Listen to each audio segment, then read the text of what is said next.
Hello, good evening.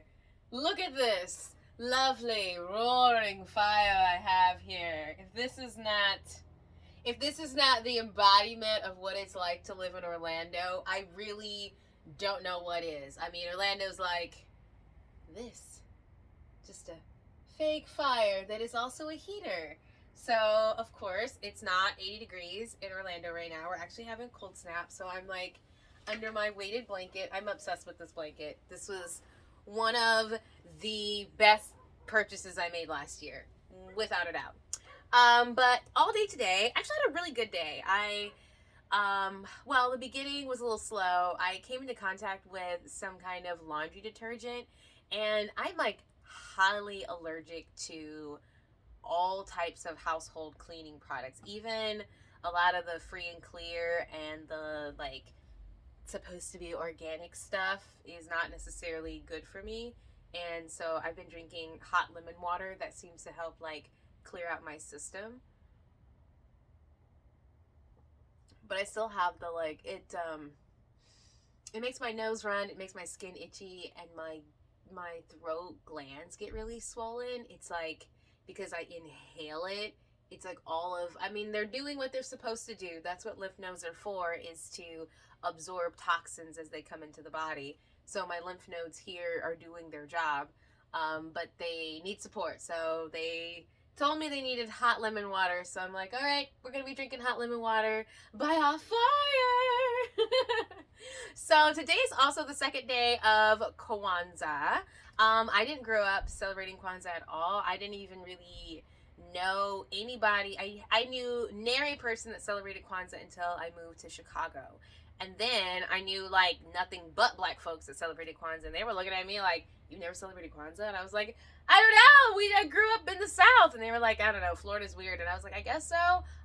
Who knows? But I didn't grow up with it. And then I kind of got into it. And then I found out there's like controversy around it. I'm just like, patriarchy is exhausting. It's completely exhausting because every time you get into something, every time you look up something, it's like, oh wow, this like black man did something really great, cool. And then you're like, oh, there's the patriarchy in it. So I was like done with Kwanzaa for a minute. And then I was couch surfing through Los Angeles and Long Beach right before I went vegan, actually, in 2015. There's this, I really hope it's still there. There's this beautiful African shop called Shades of Africa. This just is like, I think about her sometimes when I think about like who do I want to be when I grow up, and like what kind of empress shall I be when I have my queendom, or empress. I don't know how it works, but anyways, when I'm the empress over this land, what do I want it to look like? And I actually think about this woman. She owned several buildings in like central Long Beach, but still near the black side. I can't tell you any more than that because it's been a minute since I've been there, and this story is like 7 years old. But I hope she's still there. But she owned the main building that was like a 3-story building, and it had this huge store. And then she bought the other building next door where they had the beauty salon, and she was just cool. Like, she was just a really cool, very inviting, very much like she'll give you a chance if you come to her and you're like, I have a business plan, or I'm selling this product. And it was cool to be in a store where everything in the store is all black owned. Like, she was like everything, and I'm like, the toilet paper, the toothpaste, the motor oil, the this, the like makeup, the lashes, she was like, I know. People keep saying like everything, and I was just like, there were just so many products. Like, I mean, I have scrolled for years through the We Buy Black website, but it was like being in the We Buy Black website, like in an actual store. And then, of course, you know, I love books. This cabinet is full of books. Most of these cabinets are full of books. And so it was cool to be in another, like a different type of black bookstore, since I hadn't been in one since I left Chicago. So this story relates to Kwanzaa, I swear. While I'm in the midst of these like southern California, but also deeply Southern Black women, somehow Kwanzaa comes up, even though this happened in like June. And I was like, oh, Kwanzaa? I wasn't sure how they felt about it because it really got its roots in African American culture because it is an African American holiday, right? So, but it really, really was birthed through California and Los Angeles and that leg of the woke Black folks of the time, right? Um, and so it was senior Black women that were like, oh no, honey, like we were here when it got started and we put in the work and we did this. And one Black woman was honestly like a little perturbed that he's the only one that anybody talks about. And I was like, yep, sounds like patriarchy. She was like, yeah, for real, right? Like nobody talks about all the Black women in Los Angeles or wherever, Oakland, like the whole West Coast that were really putting in the labor to make Kwanzaa a thing. So my happy medium is always to leave patriarchy behind and do my own thing, which is how I live my life for like everything, right? So today is self-determination, and I wanted to talk about how this is a wonderful little intro to get to the point of the story, which is I had this huge download like this time last year. I think I mentioned in the last video that this is my least favorite time of the year. I really struggle with depression. I struggle with being cold. I'm always cold most of the year, but I'm definitely cold this time of year. And I do live in Florida and I'm still cold, right? So I'm very sensitive to daylight and I love the sun, but I'm just sensitive to everything like sunlight, smells, sounds, you name it, lotions, the tags in the back of clothes, everything, right? Absolutely everything. And being highly sensitive is definitely a gift. So I'm actually on set when I get this big download, working on a film. I won't name the name. It's okay. But I was working on this film and as an on-set costumer, so there was quite a bit of downtime where you have to sit there and they're reshooting or repositioning stuff and you're like waiting for them. And so I got this big download about what my next year needed to have, and there were some really big points. One big point was that my relationship with my current partner was coming to an end and that it was going to be in perfect timing, but I was gonna have to kind of like push a little bit to make sure that this happened because an opportunity was going to present itself that was going to be just luring enough to make me want to stay, even though my heart was saying that I needed to go back to being single. That was one, which was a pretty big one. That was a pretty big one. The other one was about I actually needed to pay attention to what being dyslexic was and that I actually needed to like deal with it and learn about it and heal from it and figure out like why I couldn't complete my second degree in college. Why has it been so hard for me to do this? And so all of these things kind of happened simultaneously. It was like relationship ended and the downloads about exactly what type of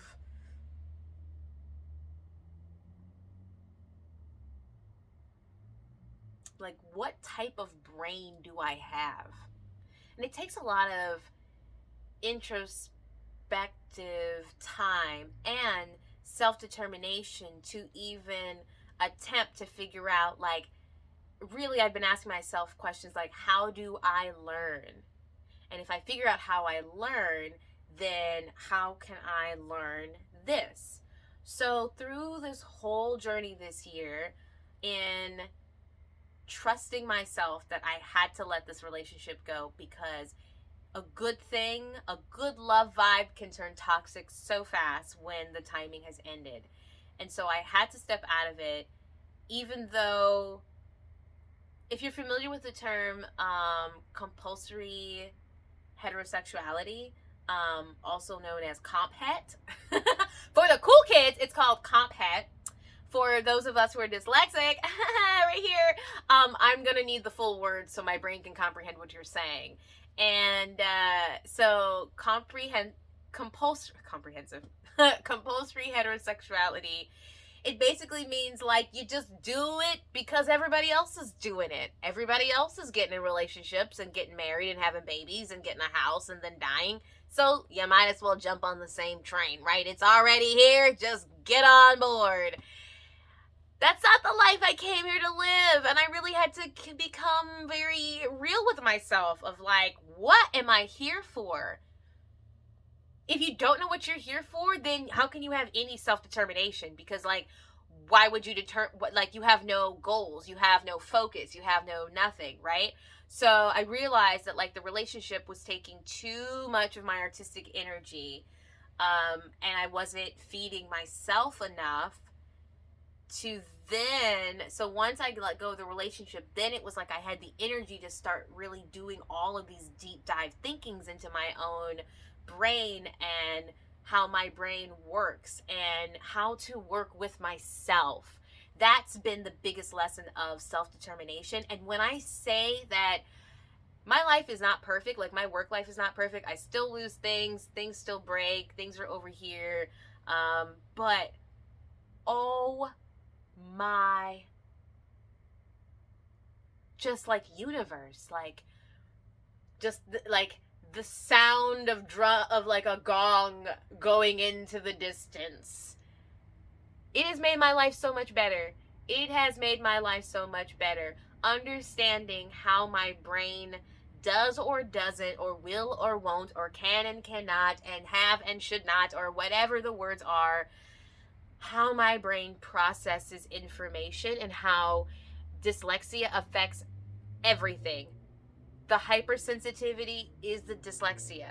They're one and the same. However, because I know this about myself, and I know that like I get overwhelmed if I have to open a drawer and pull something out to get to something else, I'm already overstimulated and I don't even want to look for it anymore. And if I have to then do that process again, I'm not going to do it. And I have been trying to make myself do things that my brain just will not do that pattern. It will not repeat that pattern because my brain, I've been watching a lot of tap videos because I really want to get back into dance. That was on my list of things to get back into this year. But I had sciatica. I had to learn how to sit down. I had to learn about Taoism this year. I had a lot of things to do. I also worked a ton. I taught over the summer. It's been a really full year. But my brain works a lot more like jazz. And the thing that's great about jazz is that everything is happening simultaneously, but I need things to have really, really easy flow. That I really am a lot more like water. And so even if something, like I can overcome anything, like if yes, can I do a process of I have to take the socks, remove the thing, like pull out the drawer, remove the thing in the drawer, put the sock in, put the thing in the drawer, put the drawer back, and go away and repeat that? Can I do that? Absolutely. Of course I can do it. I do that stuff all the time. Like, I'm a professional shopper. I've run in costume shops. Like, I can process lots and lots of different things. However, when it comes to my own life, it's almost like I really struggle with that, what is it called? Something fatigue. It's decision fatigue. And that's a part of dyslexia, is that I make a lot of decisions because I think a lot, and I have probably a lot more thoughts on all different types of levels, on all different types of things, all day long, every single day. And so sometimes when it comes to making like a really simple process of like my brain's just like like it's all over the place because it's had so many thoughts and so many decisions, and it's just like I'm over here thinking about like the nature of this versus that and da da da da da. I don't have time. Like my brain really is just like, I don't have time to think about where these socks need to be. I just don't want them anymore. And it's like I'll just completely forget that I was doing something over here because my brain was so focused on something else, on like another frequency, right? But in the focusing of my own mind by knowing how it works, it's like I really need meditation music. I love those binaural beats. It helps me kind of like clear things out so I get some brain rest time. It's like, no, a couple hours throughout the day, you need to have way less stimulation. And through the practice of having far less stimulation by using my earbuds that are, they're two-way. I didn't even know this was a gift I needed. At the beginning of this year, I happened to get a new phone, and the woman sold me on some earbuds because they were on sale because of Christmas or whatever. But I didn't take the watch because I don't like those watches. Those watches like freak me out. I'm just too sensitive for a watch on my wrist. Just the thought of it. Anyways, dyslexic brain. You see that like tremble through my body? I was like, oh god, no, a watch? Ew, gross. But then I didn't realize that I needed this sensory aid. Like I actually needed something that was going to help block out excess noise, especially when I'm in the mall. And I'll be in the mall for like hours and hours and hours with all the beeping, with all the thumping, with all the sounds, all the peeping, all the peeping, all the people, all the clacking, the echo. And then malls that have an upper floor, because I am so sensitive, I can feel the floor like vibrating the entire time. Like the whole time I'm up there, like I have to keep reminding myself to breathe because it makes me feel a little nauseous and I find myself kind of like, ugh. So like, that's why when I get to the end of the day and people are like, are you tired? I'm like, I'm exhausted! Like, it's because my entire, like, every one of my senses is completely done. Like, every one of them is like, sometimes I dream of sleeping in space. Like, that is actually a happy place that I go to. And I just imagine being in like the coziest, like this, like warmest bed, like a sleep pod in space. And it is just like dead silent. And all I do is just float through space looking at like, and if I wake up, I get to see like beautiful galaxies and colors and stars in my little sleep pod, and I just like float around until I have to come back to Earth. That's like one of my most favorite. I also sometimes fantasize about sleeping in a cave. They're like a crystal cave that's like covered in like amethyst and like rainbows, but it's like dead silent. Like I have to actually mentally think about silence in order to calm myself down because I get so overstimulated. So with all this learning about who I am, I have kind of tweaked my life. I get my car washed. I don't know why that makes me feel like it's become really important and is really necessary to keep this going. And it's not so much about the money, but I think it actually is about just the intention that so the little rhythm I have going right now, which will, who knows how long this will last, right? As my life goes.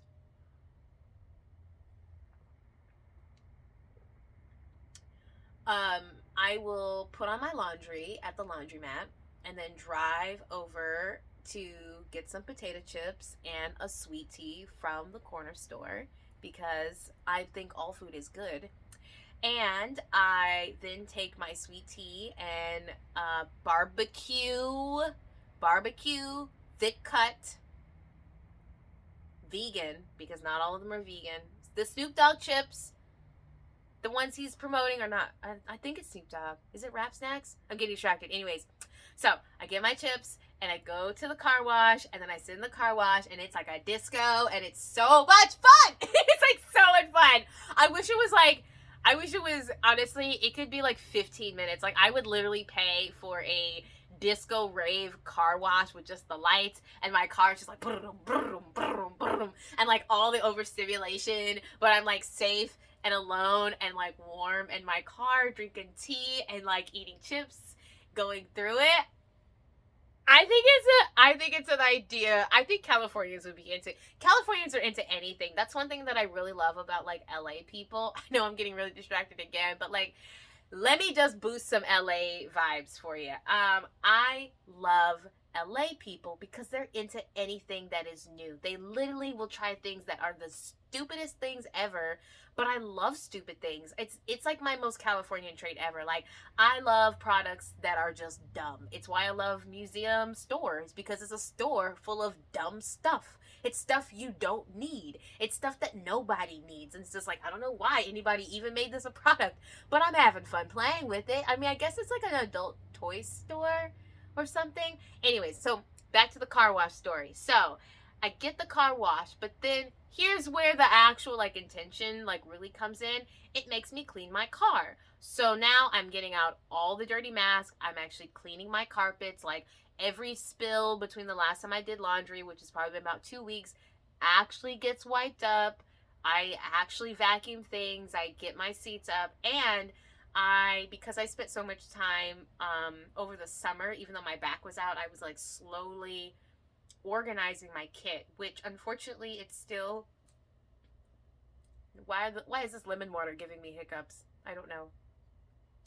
Unfortunately, because the label maker did not work out and I never got back onto the internet to get a new one, all my stuff is still unlabeled and I never got my personal branded stickers. But I feel like that's just part of the flow. The important part is that all of my gear is organized.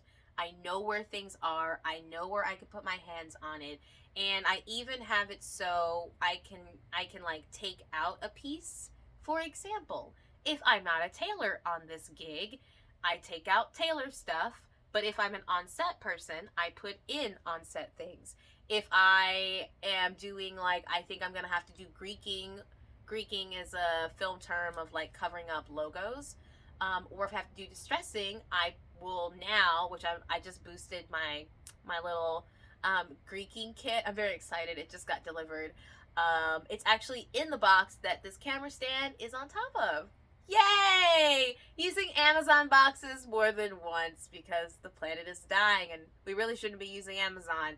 But we're all addicted to it because we need things fast, because we live in capitalism and there's no ethical consumption under capitalism anyways. And I'm vegan, so I don't even know if that counts at any points. But then there's probably like incarcerated people picking the organic apples I just bought from Trader Joe's. Again, there's no ethical consumption under capitalism. And so we're back to the self-determination, which is always trying to find intention in everything because, yeah, capitalism. It's like we have to every single moment we can try to make our lives a little bit more comfortable and a little bit better is a win for us and is energy away from the capitalist machine. So this is how I self-determined myself away from capitalism just a little bit by cleaning out my car. Now I also have a dust buster and I have a vacuum cleaner. So I also do this activity at my house, so it's free to me. And the car washes are just for now. And it may stop, they may start again, but I enjoy it. It's not very expensive. I think they're like $15, and then I vacuum my own stuff out of my car. I've been very, very intentional about putting my gear back into storage, so it's not just like rolling around in my car, and I'm not taking pieces out and putting pieces over here and there. I even have like a little bit of protocol in the house. Like all of my gear items go on this one step. Another step is for the other items I want to go back in my car. I have like a little spot by the door. I put things here. The door things kind of keep moving, but I'm really trying to get better about like, okay, it's okay if you use something from your kit in the house, but it has to go back in the kit by the end of the day. Like I have to set boundaries for my own self. I've become the library of my own life, and it's actually that's actually a really good way to think about it. Like, the best way to practice a key part of self-determination is boundaries. Oh, here we go. This will be the last part, and I'll wrap it up because my water's getting a little cold, and it's getting a little cold in here, so I'm ready to lay down. And it's also dark outside, and I don't do dark in the wintertime. I am like a scaredy cat when it comes to the wintertime. I'm just like, it's dark outside, I'm inside.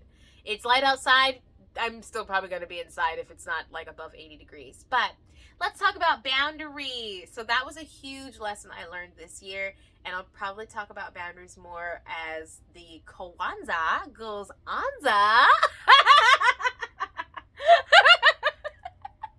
So, yes, that was so much fun. That was so much fun. So boundaries. You cannot activate your life if you don't have boundaries. And the best way to start with boundaries is with yourself. I started out by saying that I knew that I wanted to get out of this relationship and I was not going to accept any other offer that didn't lead to liberation. I say that like I was in like deep bondage. I wasn't, but I use liberation for everything because I think liberation is a beautiful word, right? And it's like freedom, right? But I had to uphold this boundary. I had to actually say, I'm not going to download another dating app. I'm not going to let the fact that other people know, because like when people find out when you're cute, people find out that you're single, people start sliding in your little direct messages, your little private messages. You start getting texts and things.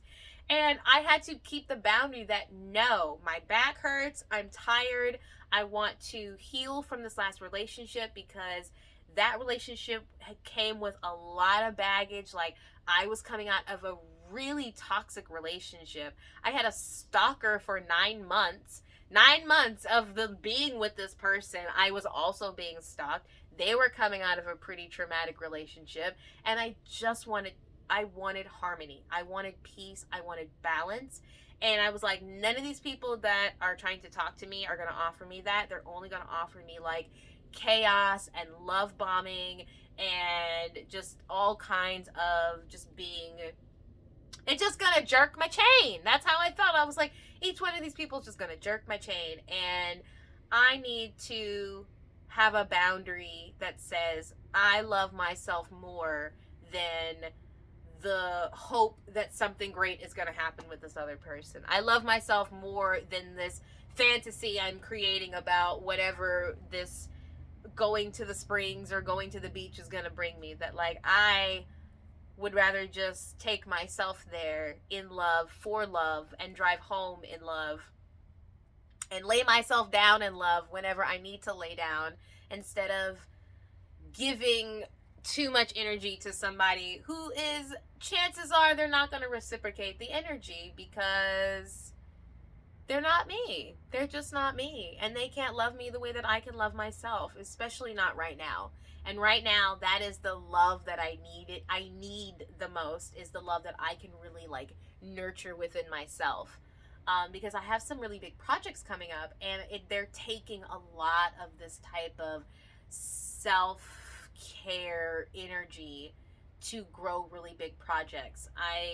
I've realized this year, I was like, am I going a little bit like off the wall?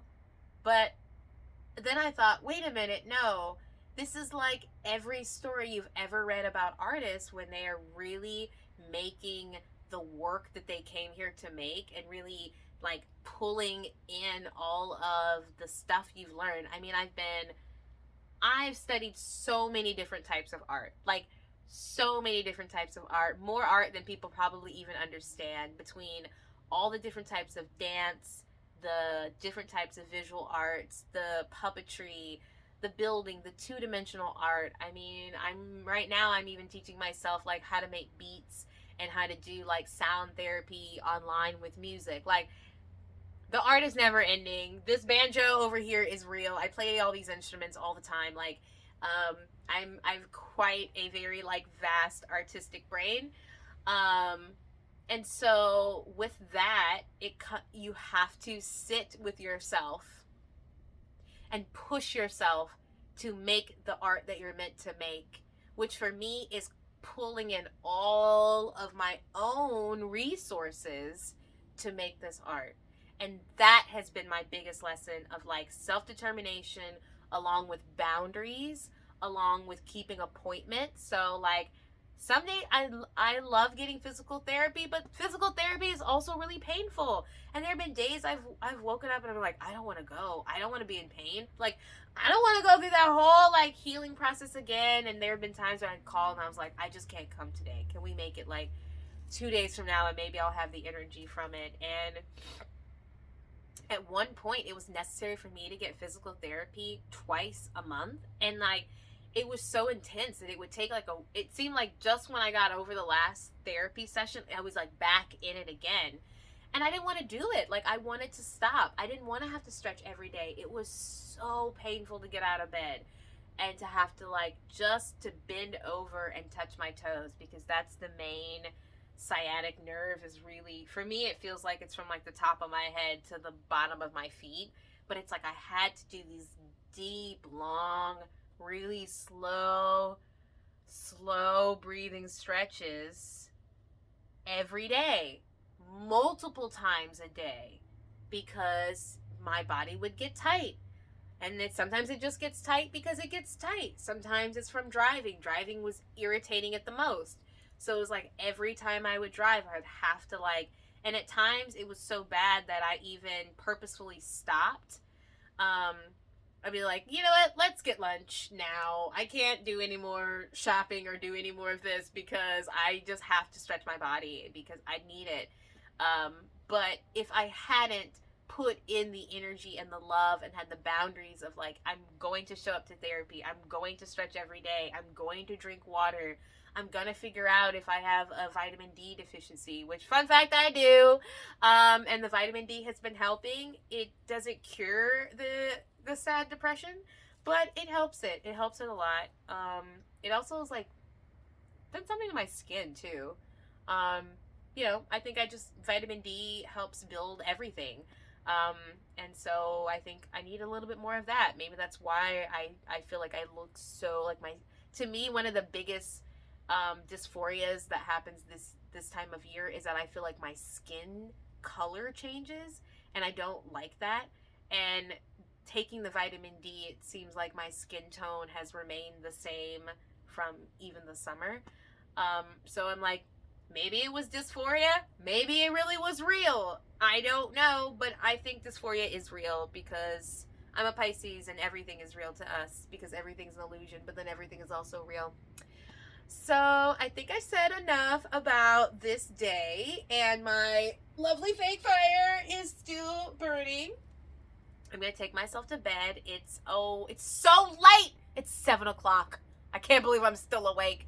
I've been awake since like 4 o'clock this morning, and I didn't take a nap. So it's been like kind of a long day for me.